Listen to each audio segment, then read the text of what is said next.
You're listening to the ASOTU CON Sessions by Effective live from ASOTU CON 2024.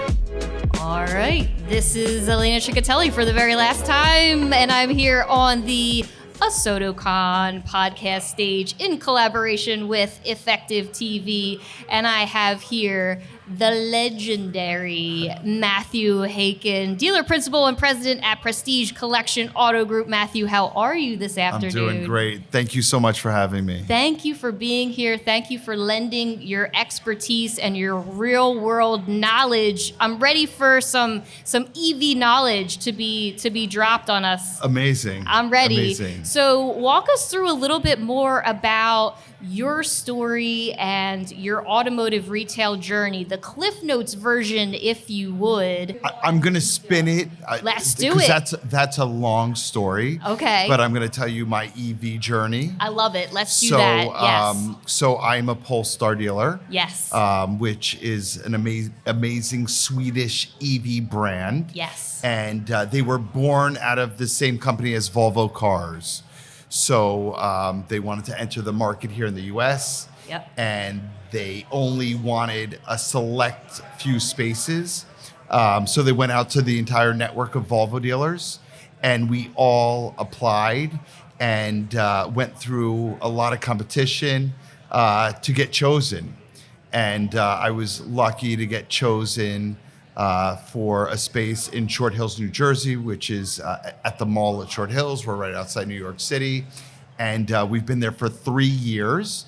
And it's been quite a journey. Yes. Well, shout out New Jersey. I'm also from Jersey. Okay. I'm in the South Jersey part. So don't hold that against me. No, it's all good. It'll be okay. It's all good. We're still friends. Yes. Okay, good. So talk me through when the initial ask for Polestar, like were you eagerly raising your hand for Polestar, or were you like this was like kind of a strategic calculated? No, I'm competitive by nature. If there's a competition and they're only going to pick one person, like I want it to be me. Right. No, good, bad, or indifferent. It could have been something bad, but I wanted to get in a brand, build something from the ground floor, good, bad, and different. I knew it was going to be challenging, but I wanted to say, hey, I was one of the first dealers, and look what we built. So yeah, I was totally for it. You were gung ho, and then the other piece of that is the news that you just recently won an award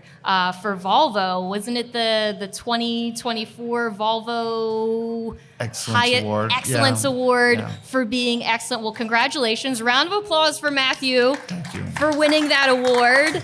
So one of my favorite sayings is plaques are up, but profits are down. So yeah, it's great. So we appreciate the awards. So talk me through when you have a customer coming in and maybe they're not sure if an EV is right for them. Are you talking through some of the use cases that this person has for a vehicle? Like, walk me through. No, I mean, right now we're going through such an interesting time where Toyotas are $99 a month, right. EVs, Lexus is $199, Polestar is $299, Lyrics are $399, Lucids are $499. Rivians are $599. So now it's all about leasing EVs, the payment shopper. There's not much, is it for me? People are getting the cars because of the perceived value. And there's just so much value.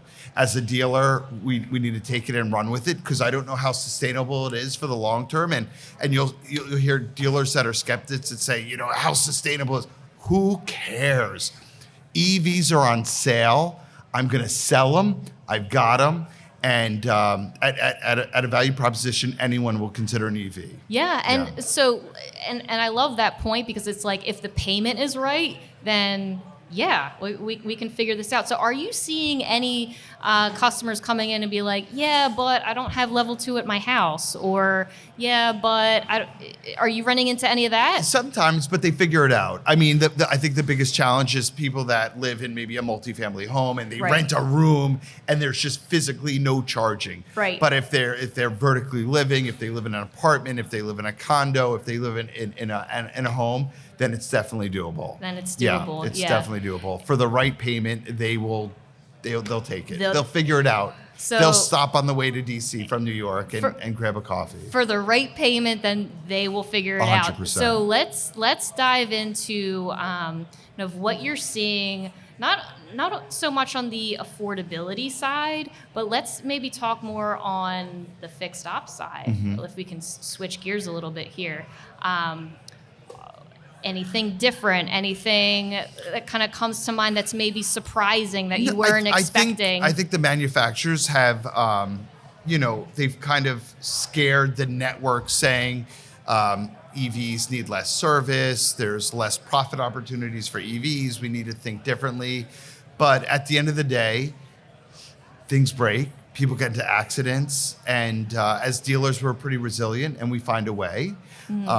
So it's been a lot better than expected. And I think you'll see that as more units get on the road, you'll see the narrative that EVs are not as profitable, so we need to find other ways in fixed ops. I think you'll see that narrative go away. Are going away, yeah.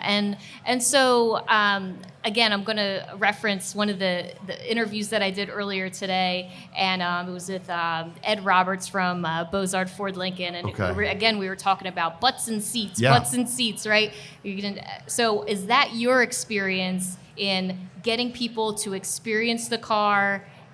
On the sales side, what are you saying? You can't just talk about the driving dynamics like of an EV. Theoretical. You have to drive it. Yeah. You have to. There's a lot of people that get nauseous. There's pets that get nauseous. Oh, no. In the back seat of EVs. Are you talking about my dog is going to get nauseous? It could. Really? Yeah, all I the didn't know time. that. It's a thing. People get geez. nauseated sitting in the back seat of an EV. I mean, they need to feel that.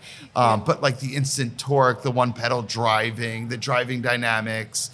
And then just like the reviews of some of the self-driving that's out there now is just bananas. So you once you scale, you might need to rethink how you demonstrate these cars. Yeah, and I think a lot of the fear and uncertainty maybe comes from the fact that there's maybe not a ton of people at the store level that want to talk about EV, because maybe the elephant in the room is that I don't make that much money on an EV, so I don't really care about it. So it's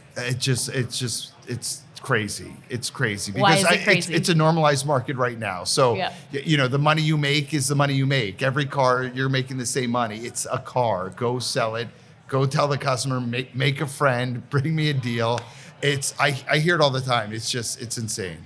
So it's so funny that like just hearing your perspective and hearing just your experience with this versus a totally different perspective, saying like, again, it's hurting my margins, but then I've also heard at the same time it's this, you have this whole product line, right? You have various degrees of profit margin on various different models, right? So a lot of dealers are saying, well, it's no different than if you were, had a truck specialist, or you had you have an EV specialist. So it's so interesting to me that you have this perspective. I mean, I personally love it, but that's just me.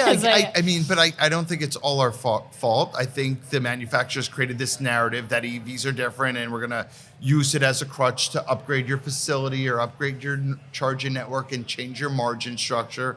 And that's just, we're going to look back at that and be like, that's ridiculous. Like, why did you change my margin structure on an EV? A car is a car. And I think all of that in time will be backtracked. Interesting. Yeah. No, it's interesting. I think, so what has surprised you in this EV market? You're obviously like going great guns with Polestar, you're killing it with Volvo. What has maybe surprised you in this past year? No, I get surprised all the time. I'm shocked that there's certain dealers, and dealers are the greatest people on earth and the greatest entrepreneurs. And it's like it's a principle thing. It's like, I'm not gonna do it because I don't want to be forced to do it. And I totally get that and I respect that. But at the same time, we're entrepreneurs. And I tell people all the time, like, I'll sell a bike, I'll sell a motorcycle, I'll sell a car. And you want to trade anything? Sure. I'll take in your motorcycle. I love trade-ins. We're gonna make more money. So that's just shocking, and I get it. And talking about the tax credits and used EVs, that is huge. But as a dealer, we are all traumatized because we lived through Cash for Clunkers. And that was a disaster. And I remember staying in the store till 3 o'clock in the morning, submitting by hand my Cash for Clunkers, praying that we were going to get paid and we weren't going to get charged back. And that EV tax credit, gives us those negative feelings for Cash for Clunkers. But I can tell you my experience, it's been pretty smooth so far, and it's nothing like the Cash for Clunkers portal. That's so interesting that you say that, because I did not make that connection in my brain, but that makes so much sense. And like I was just talking to Jimmy up here about the when we did that panel, and we were going back and forth about that point of sale and saying dealing with the IRS, you're having that same experience dealing with it. It's been pretty smooth. How? But I remember Cash for Clunkers, and I have scars from Cash for Clunkers. And one of my biggest mentors, I remember him going on CNBC with the Declaration of Independence, being like, "I'm an entrepreneur. I'm not going to do Cash for Clunkers. Keep your money." That's how we are as dealers. But it's been pretty smooth. Wait. Can we please dig up this clip of you? You had the. This was my mentor, and they put him on the day for Cash for Clunkers. They put him on CNBC, and he picked out of his pocket this big, and it was a small Declaration of Independence, and he went on this whole rampage how he refused to participate in Cash for Clunkers. Wow. Yeah. Okay. Well, that's for Nathan to put it in the B-roll. Great. He'll find it in Google. Great. Nathan. Matthew. Yes. Matthew, it's been so great having you here, and I really appreciate what you're doing for the EV and the EV community and dealers and auto retail. So thank you so much for being here. Big round of applause for Matthew. Thank you for listening to this ASOTU CON session by Effective. If you want more content like this, you can check out our other podcasts. We have a daily show called The Automotive Troublemaker, Monday through Friday. Here on podcast, also live streamed on YouTube and LinkedIn and Facebook. We also have a long-form podcast called Auto Collabs. And if you just want to go a little deeper into this community, you should sign up for our regular email. We put our heart and soul into it. You can get it for free by going to asotu.com. We'll see you next time.